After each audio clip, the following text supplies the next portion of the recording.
Throughout a wrestling year, there are many different cogs spinning.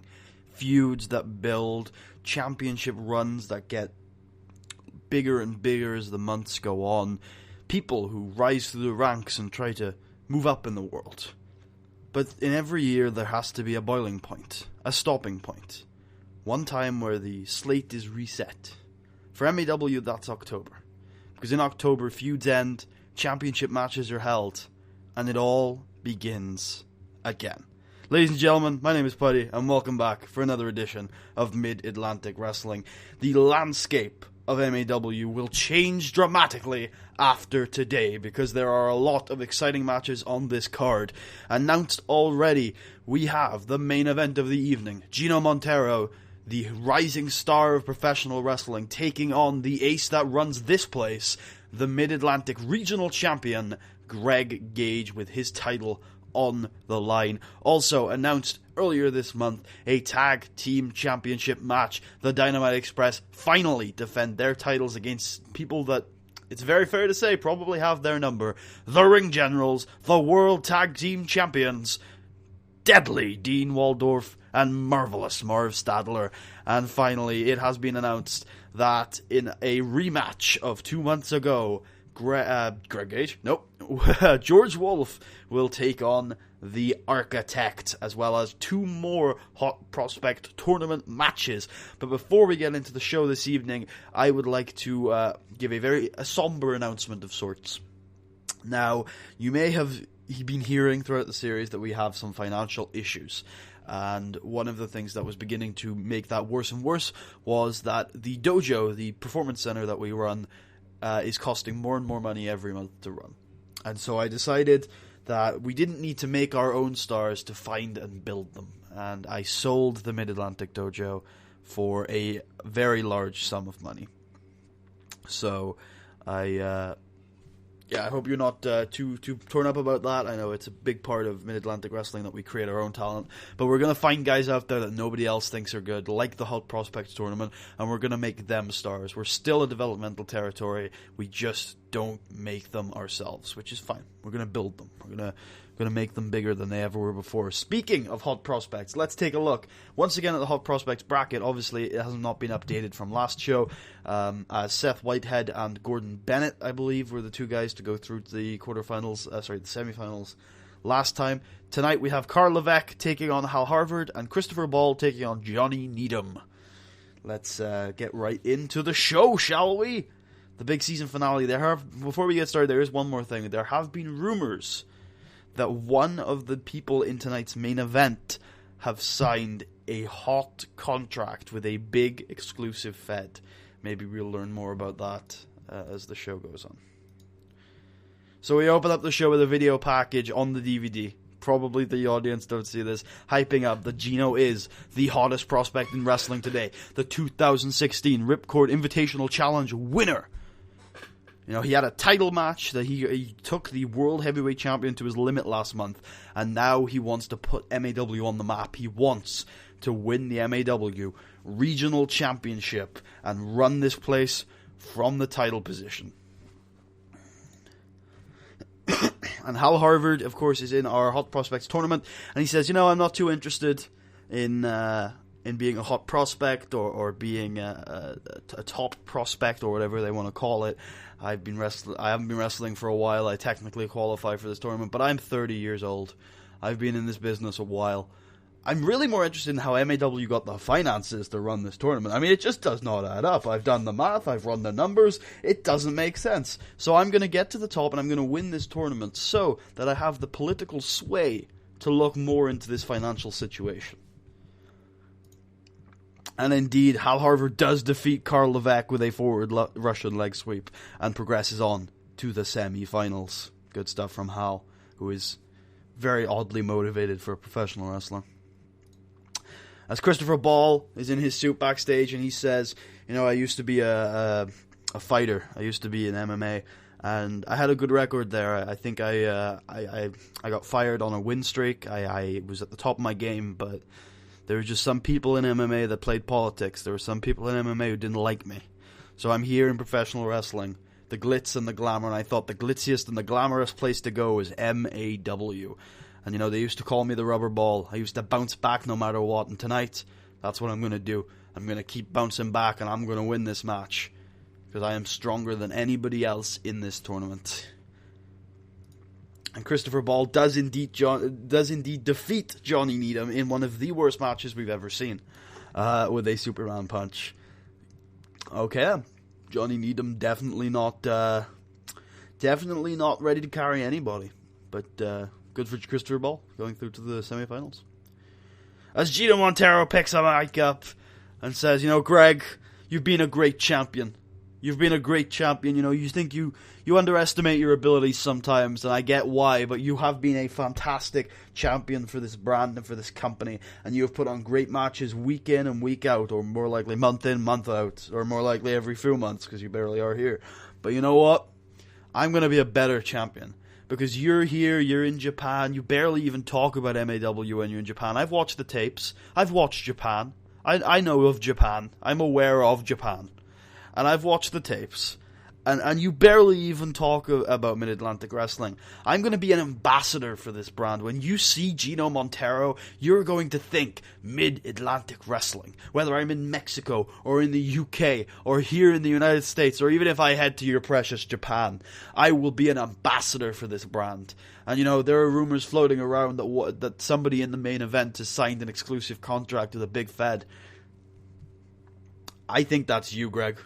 And I think that you have given up on this brand and you've forsaken it. And tonight we'll see, because I bet you won't be fighting your hardest. And then in one of our main events of the evening, the Dynamite Express defeat the Ring Generals when Sid Collier defeats Marv Stadler by submission with a Texas Cloverleaf, retaining their Mid-Atlantic Tag Team titles. Now this match is going to be a very story-driven match. Mostly, we're going to start with Sid Collier and Deadly Dean, like we did back in the Battle of the Mid-Atlantic. They have a bit of a brawl, they have a bit of a grapple fuck, and then Cameron Jones just tags himself in. He's like, fuck this, I saw what happened 2 months ago. If I let Sid try and wrestle Deadly Dean, it's just not going to work. So he tags himself in, and Dean is obviously, not Dean, Sid's pissed. Sid's like, the fuck, man? The fuck are you doing? And then Cameron proceeds to get worked over by Deadly Dean just as badly as Sid did 2 months ago. It is brutal. It is vicious. And Cameron's getting destroyed until Dean... sorry, not Dean. I keep getting Sid and Dean confused. It'll be good when only one of these teams is here. Sid tags himself in, but sneakily. Like, pretty much nobody except Sid and the referee know that Sid has tagged himself in. And then Sid just blatantly cheats. And so he low blows Marv, I guess. No, he low blows Dean, and then manages to wrap Marv up in the Texas Cloverleaf. And Sid, through his brain, cleverly has kept the titles on the Dynamite Express here. And after the match, Cameron notices what Sid's done, just gives him a nod, like the respectful nod of respectful nod of respect between these two tag team partners. Cameron knows what Sid's done and is like, yeah, all right, I get it. That was pretty good. And then the Architect comes out and says, I was booked into a match with George Wolfe tonight. I didn't sign no contract. I had Hal Harvard look it over. No contract. Nothing binding me into this match. No opportunity to say no to this match. So you know what, George? No, we're not going to have a match tonight.